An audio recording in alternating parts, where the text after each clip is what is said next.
Good evening to everyone. So, today my topic is constipation and diarrhea. So, let's we start our topic. What do you mean by constipation? Constipation it is related to digestive system means digestive system से related होने वाली condition को constipation कहते हैं. अब इसकी definition it is a condition in which the passage of stool and fecal matter is delay hard through the intestine. It means the passage of stool is delay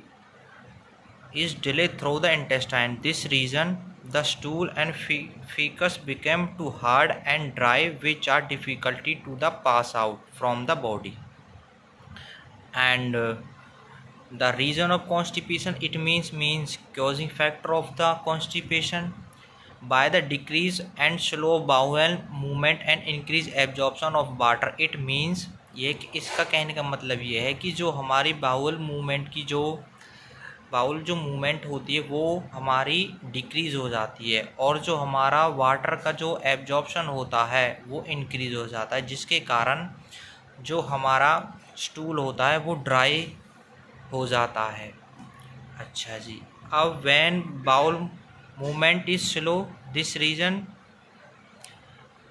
the stay of food ठीक है in the long time in the large intestine and colon absorb too much amount of water at that time. This reason the stool became too hard and dry and then difficulty to expel out. अब हम जानेंगे कि sign और symptoms क्या हैं जो constipation होती है. Stomach pain, the bowel movement is less than 3 times in a week and हमारी भूख कम लगना, लूजिंग एपिटाइट. ये तो हो गए इसके सिम्टम्स. अब क्योजेज किस किस की कारण हो रही है. Lack of food of intake means हम लिक्विड का इनटेक कम कर रहे हैं या फिर फिज़िकल एक्टिविटी डिक्रीज़ हो रही हैं. और lack of fibre means promoter bowel movement in the diet. ठीक है, अब इसके ट्रीटमेंट क्या क्या हो सकते हैं. सबसे पहले नॉर्मल ट्रीटमेंट की बात करें हम कि इंक्रीज डाइट करेंगे जिसमें फाइबर होना चाहिए और वाटर फ्लूइड इनटेक करें ज़्यादा से ज़्यादा. Increase physical activities. And third, to alternate drug to prevent constipation. It means drugs का यूज़ करके हमको कॉन्स्टिपेशन को सुधारना है. अब ड्रग्स कौन कौन से हैं. Laxatives and purgatives. जो लैक्सेटिव्स है उसको यूज़ करें हम act as a mild and जो पुर्गेटिव्स है उसको हम यूज़ करेंगे एज ए स्ट्रॉन्ग. इसका जो मोड ऑफ एक्शन है वो क्या है कि it is a hydrophilic in nature. This reason the increase in digestion and water level are increase रहेगा. अब इसका प्रॉपर अमाउंट में हम मोड ऑफ एक्शन की बात करें तो it increase the water level in the bowel movement. This reason it is expel out the stool because it blocks the hiding of stool and drying of the stool. Means इसका कहने का मतलब ये है कि जो ये वाटर लेवल को इंक्रीज़ करने के बाद जिसके कारण जो हमारा स्टूल जो ड्राई हो रहा था उसमें पानी की मात्रा प्रॉपर अमाउंट में रहेगी, जिसके कारण वो ईजिली पास आउट हो जाएगा. अब इसके जो एग्जांपल्स हैं वो है magnesium sulphate and magnesium hydroxide. ठीक है, इसके अगेंस्ट आती है डायरिया. मीन्स कॉन्स्टिपेशन में क्या हो रहा था कि हमारा जो स्टूल है वो हार्ड होने के कारण बहुत कम निकल रहा था बॉडी से. और इसमें डायरिया क्या है कि इसमें too much frequent passage of loose या फिर वाटर लूज. मीन्स इसमें ज़्यादा से ज़्यादा जो हमारा स्टूल है वो हमारा फ्रीक्वेंट अमाउंट में लूज़ होगा. मीन्स वाटर स्टूल का बाहर निकलना ज़्यादा से ज़्यादा हमारी बॉडी से. According to WHO guidelines, World Health Organization की जो गाइडेंस है वो ये कहती है कि हमारे मोर देन 2 या 3 times of water stool in 24 hours time period is known as diarrhoea. Means 2 से 3 या फिर 3 से 4 लगा लीजिए आप कि वाटर स्टूल हमारी बॉडी से बाहर निकलने वाली कंडीशन को डायरिया कहते हैं. अब इसके क्योजेस क्या क्या हैं.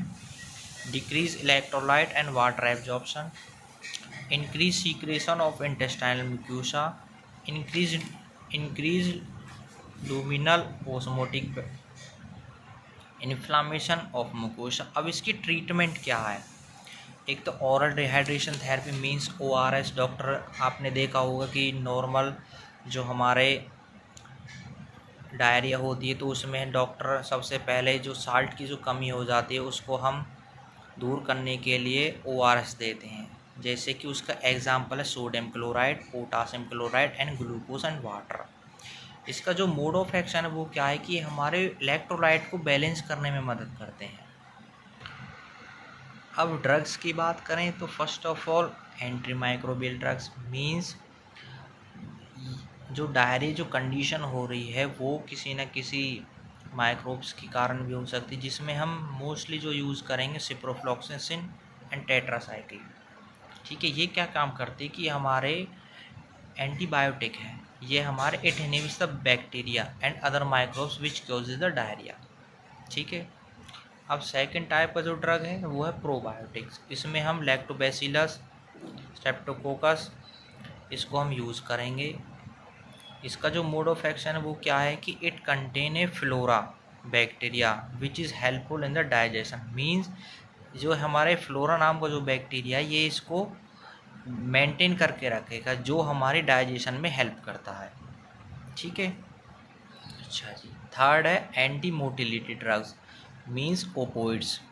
Opioids agonist and codeine.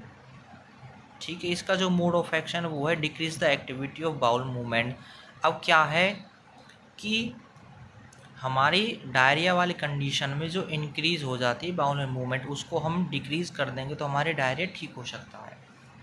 Fourth जो हमारा ड्रग्स है वो है anti secretory drugs. Example means bismuth, subsalicylates and opioids. इसका क्या जो मोड ऑफ एक्शन है वो है कि it activates the delta opioid receptor, this reason the decrease intestinal secretion. Fourth हमारा एब्जॉर्बेंट ड्रग्स। एग्जाम्पल है इसका बिस्मथ, सब सैलिसाइक्लेट। इसका जो मोड ऑफ एक्शन वो यही है कि block the absorption of toxin and microbial substance which causes the diarrhoea. आज का हमारा टॉपिक यहीं फिनिश होता है। अगर आपको कोई भी किसी भी टाइप की कोई दिक्कत या परेशानी हो तो हमारा लिंक डिस्क्रिप्शन में शेयर किया गया है, आप वहां से जाकर कमेंट कर सकते हैं और ज़्यादा से ज़्यादा लाइक, शेयर और सब्सक्राइब कीजिए। Thank you so much.